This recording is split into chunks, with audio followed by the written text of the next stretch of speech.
फिर हमने 2012 में हमने फर्स्ट विंड पावर प्लांट झिम्पीर में बनाया। ठीक है। तो ये विंड पावर यानी कि रिन्यूएबल एनर्जी रिसोर्सेज से। ठीक है। अच्छा, आईएमएफ प्रोग्राम के मुताबिक आईएमएफ आप हम लोग आईएमएफ से हम लोगों ने लोन लिया है, और एक बार नहीं, मोर देन 12 टाइम्स। ठीक है।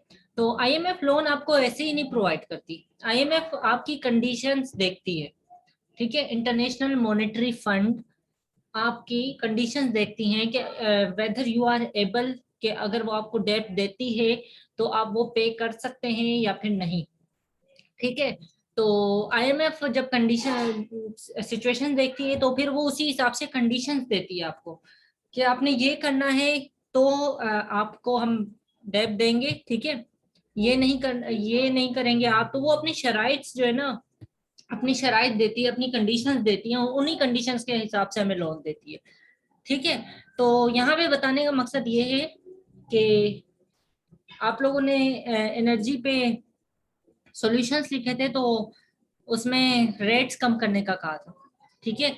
तो रेट्स हम कम नहीं कर सकते क्योंकि हमारे ऊपर आईएमएफ की जो है, एक तरीके से हम आईएमएफ से साइंड कंट्री है।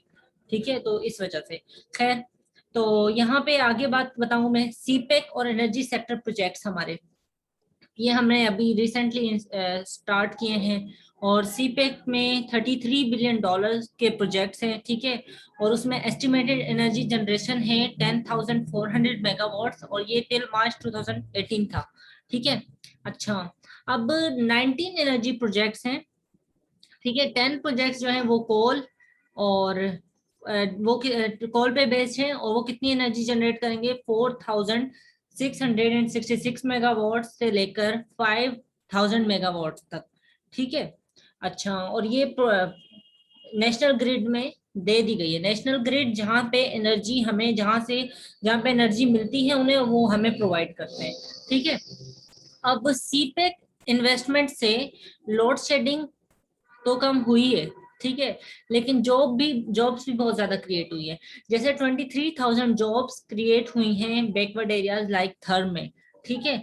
तो इससे ये है कि सीपेक, मतलब थर जो था, जो पहले एक हंगर और हाई चिल्ड्रन मोर्टेलिटी रेट के लिए मशहूर था, क्योंकि उनके पास रिसोर्सेज नहीं थे, माल न्यूट्रिशन थी। ठीक है। वाटर नहीं था उनके पास, तो अब वो एनर्जी हब बन चुका है।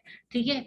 तो ये एक एनर्जी का प्रोजेक्ट है CPEC, China Pakistan economic corridor. सिर्फ एनर्जी नहीं, और भी इंफ्रास्ट्रक्चर डेवलपमेंट से रिलेटेड प्रोजेक्ट है, लेकिन इसका मकसद ये है कि कंट्री की डेवलपमेंट करना। ठीक है। और ये चाइना इसको फाइनेंस कर रहा है।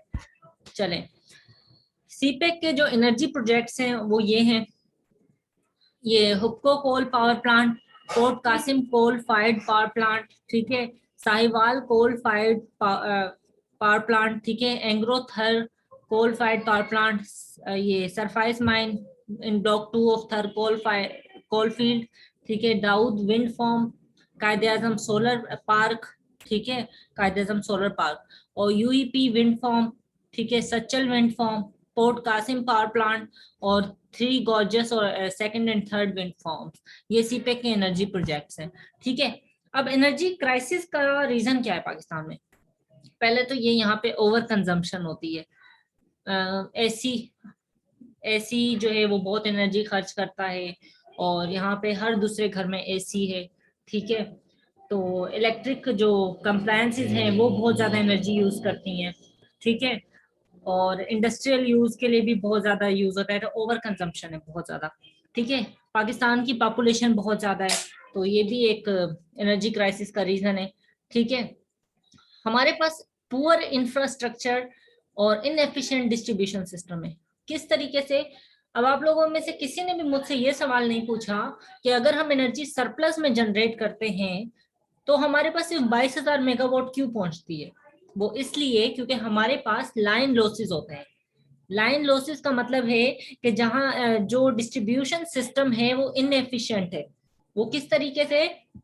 कि हिस्टेरिसिस लॉसेस होते हैं, और ये किस वजह से होते हैं? कि जब आपकी वायरिंग अच्छी ना हो। ठीक है।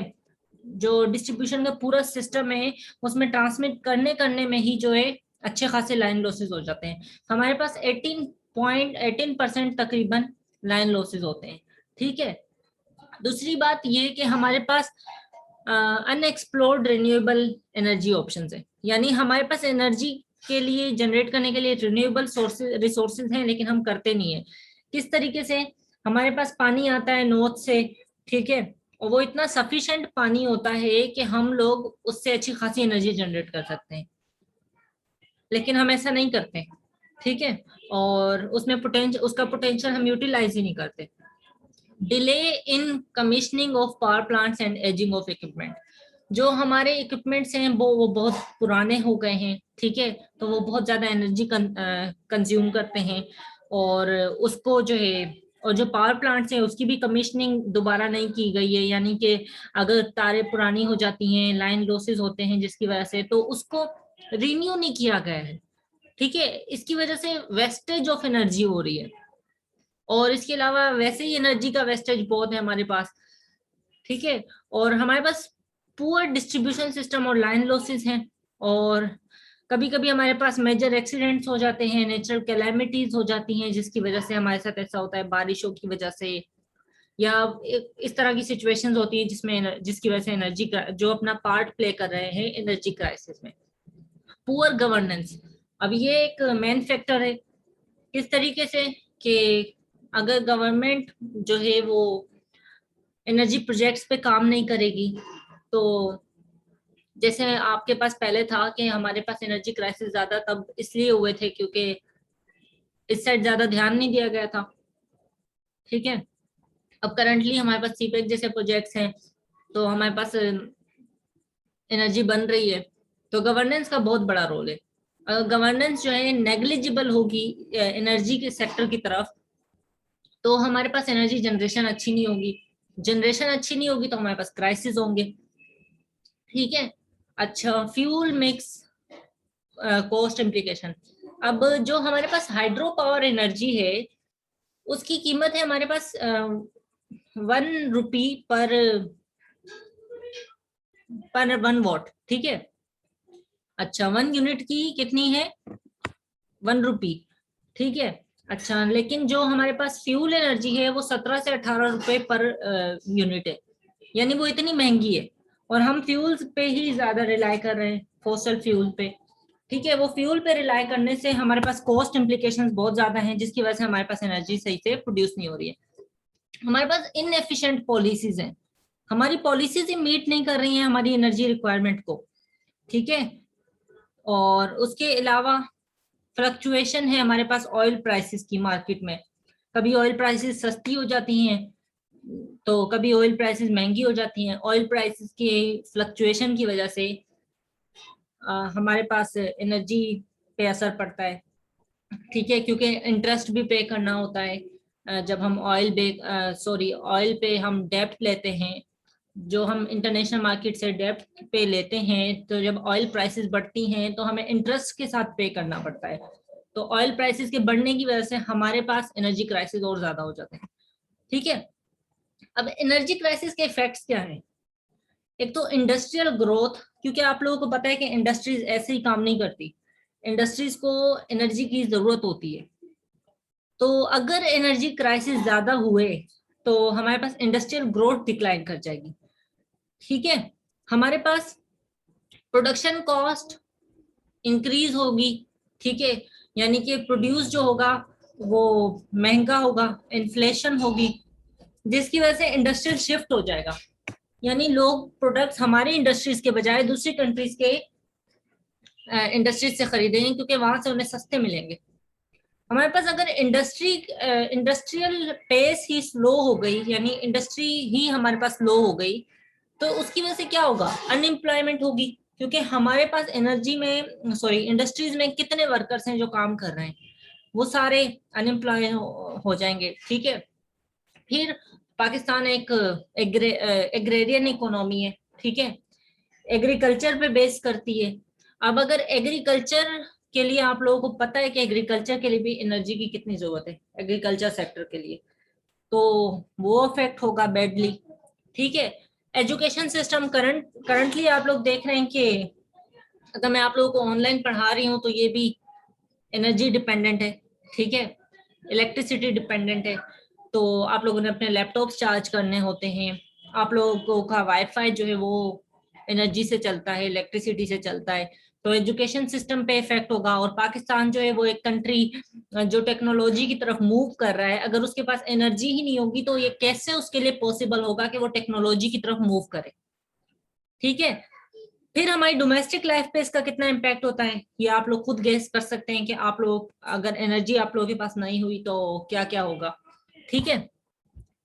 अच्छा, हमारी कंट्री अब करंटली डीकार्बनाइजेशन की तरफ जा रही है। डीकार्बनाइजेशन का मतलब ये है कि अगर हम अपनी इकोनॉमी जनरेट करेंगे तो वो रिन्यूएबल रिसोर्सेज से करेंगे, ठीक है। तो इसके लिए इमरान खान ने अपनी स्पीच में 2021 में जो दिसंबर में उन्होंने दी थी, सॉरी ये 2020 है, दिसंबर 2020, ठीक है, दिसंबर 2020 में उन्होंने दी थी यूएन में। तो उन्होंने जब क्लाइमेट एम्बिशन समिट को होस्ट किया था तो उन्होंने कहा था कि पाकिस्तान 60% एनर्जी जनरेट करेगा अपने रिन्यूएबल रिसोर्सेज से, ठीक है, रिन्यूएबल सोर्सेज से। और 30% जो है हमारे पास जो इलेक्ट्रिक व्हीकल्स आएंगी, ये व्हीकल क्या यूज करेंगी, सोलर एनर्जी को, ठीक है, सोलर एनर्जी को यूज करते हुए ये एनर्जी जनरेट करेंगी, ठीक है। तो इससे क्या होगा, फ्यूल नहीं होगा। जब फ्यूल नहीं होगा तो वो जो हजार्डस गैसेस हैं जो क्लाइमेट चेंज कॉज कर रही हैं वो इमिट नहीं होंगी, जिसकी वजह से पाकिस्तान अपने क्लाइमेट चेंज को थोड़ा सा एड्रेस कर सकता है, ठीक है। अच्छा, उसके बाद इससे इकोनॉमिक ग्रोथ भी होगी, प्राइवेट सेक्टर इन्वेस्टमेंट भी होगी, और स्टार्टअप और एंटरप्रेन्योरशिप जो होगी उसको ये प्रमोट करेगा, ठीक है। न्यू जॉब्स क्रिएट होंगी, और पर्टिकुलरली कहाँ पर, स्मॉल एंड मीडियम एंटरप्राइजेज में, ठीक है। उसके अलावा जो नंबर ऑफ जॉब जो क्रिएट हुई है रिन्यूएबल एनर्जी से चाइना में और इंडिया में, वो बहुत ज्यादा है, ठीक है। तो इसकी वजह से हम लोग ये इस बात से डिसएग्री नहीं कर सकते कि ग्रीन जॉब जो है पाकिस्तान में वो क्रिएट हो सकती हैं डीकार्बनाइजेशन प्रोग्राम से, ठीक है। अब ये दूसरी कंट्रीज का मैंने थोड़ा डीकार्बनाइजेशन प्लान बताया है। यूनाइटेड स्टेट्स में, जो कि मोस्ट डेवलप्ड कंट्री है, 23.5% इलेक्ट्रिसिटी कोल से जनरेट होती है, यानी इतना छोटा अमाउंट है, बाकी सारा रिन्यूएबल एनर्जी रिसोर्सेज से, ठीक है। फिर बीबीसी की रिपोर्ट के मुताबिक जनवरी 2020 में जर्मनी ने 35.4% इलेक्ट्रिसिटी कोल से जनरेट की थी, यानी बाकी सारी एनर्जी उसकी किस पे रिलाई कर रही है, रिन्यूएबल एनर्जी सोर्सेज पे, ठीक है। यूरोपियन यूनियन में कोल जो है वो 14% शेयर करता है इलेक्ट्रिसिटी प्रोडक्शन में। और इमर्जिंग इकोनॉमीज जितनी भी हैं वो सारी शिफ्ट कर रही है, जैसे इंडिया जो है वो 77% इलेक्ट्रिसिटी कोल से प्रोड्यूस कर रहा है। और उसके अलावा 2017 के डेटा के मुताबिक साउथ कोरिया ने 44% इलेक्ट्रिसिटी कोल से प्रोड्यूस की थी, जबकि साउथ अफ्रीका ने 88%, इंडोनेशिया ने 58%, रशिया, जापान और तुर्की ने भी top 10 coal based electricity produce की थी, यानी ये लोग ज्यादातर कोल पे रिलाई कर रहे हैं, और जो बाकी कंट्रीज हैं वो डीकार्बनाइजिंग प्लान पे, ठीक है। अच्छा, अब सर्कुलर डेप्थ क्या है। सर्कुलर डेप्थ का मतलब है कि आपकी मनी, चले मैं आपको सर्कुलर डेप्थ का प्रोसेस बताती हूँ पहले, ठीक है। तो सर्कुलर डेप्थ कैसे होता है कि जो कंज्यूमर्स होते हैं, यानी आप लोग गवर्नमेंट को टैक्स पे करते हैं। गवर्नमेंट को जब आप टैक्स देते हैं तो गवर्नमेंट सब्सिडीज देती है। अब सब्सिडी क्या है, सब्सिडी एक अमाउंट ऑफ मनी है जो कि गवर्नमेंट बिजनेस एंटिटीज को देती है कि आप लोग इसकी वजह से प्राइसेस लो रखें, ठीक है। तो डिस्ट्रीब्यूटर्स को देती हैं, फिर वो पावर जनरेशन करती हैं, मतलब वो पावर जनरेशन कंपनीज को देती हैं, और फिर वो ऑयल डिस्ट्रीब्यूटर्स को देती हैं। अब क्या होता है, जब आप लोग टैक्स पे नहीं करते हैं तो गवर्नमेंट सब्सिडीज देने के काबिल नहीं रहती। जब गवर्नमेंट सब्सिडीज देने के काबिल नहीं रहती तो वो लोग डिस्ट्रीब्यूटर्स क्या करते हैं, वो लोन लेके जो है पावर जनरेशन कंपनीज को देते हैं। अब जब वो पावर जनरेशन कंपनी से लोन मतलब डेब्ट के तौर पे लेते हैं, ठीक है, तो इससे क्या होता है कि वो पहले नहीं पे करते, फिर नहीं पे करते, फिर नहीं पे करते, तो इस तरीके से कर करके हमारा एक सर्कुलर डेब्ट बन जाता है, यानी हमारे ऊपर ड्यूज बढ़ते जाते हैं। ठीक है, तो ये एक सर्कुलर डेब्ट है। ठीक है, अच्छा, जनवरी 2021 में पाकिस्तान का सर्कुलर डेब्ट 2000 सॉरी हाँ 2306 बिलियन पर प्रोजेक्ट कर रहा है। ठीक है, यानी इतना हाई हमारा सर्कुलर डेब्ट है, बिलियंस में। ठीक है, अब मेजर्स हम लोग क्या ले सकते हैं? गवर्नमेंट मेजर्स ले सकती है, किस तरीके से?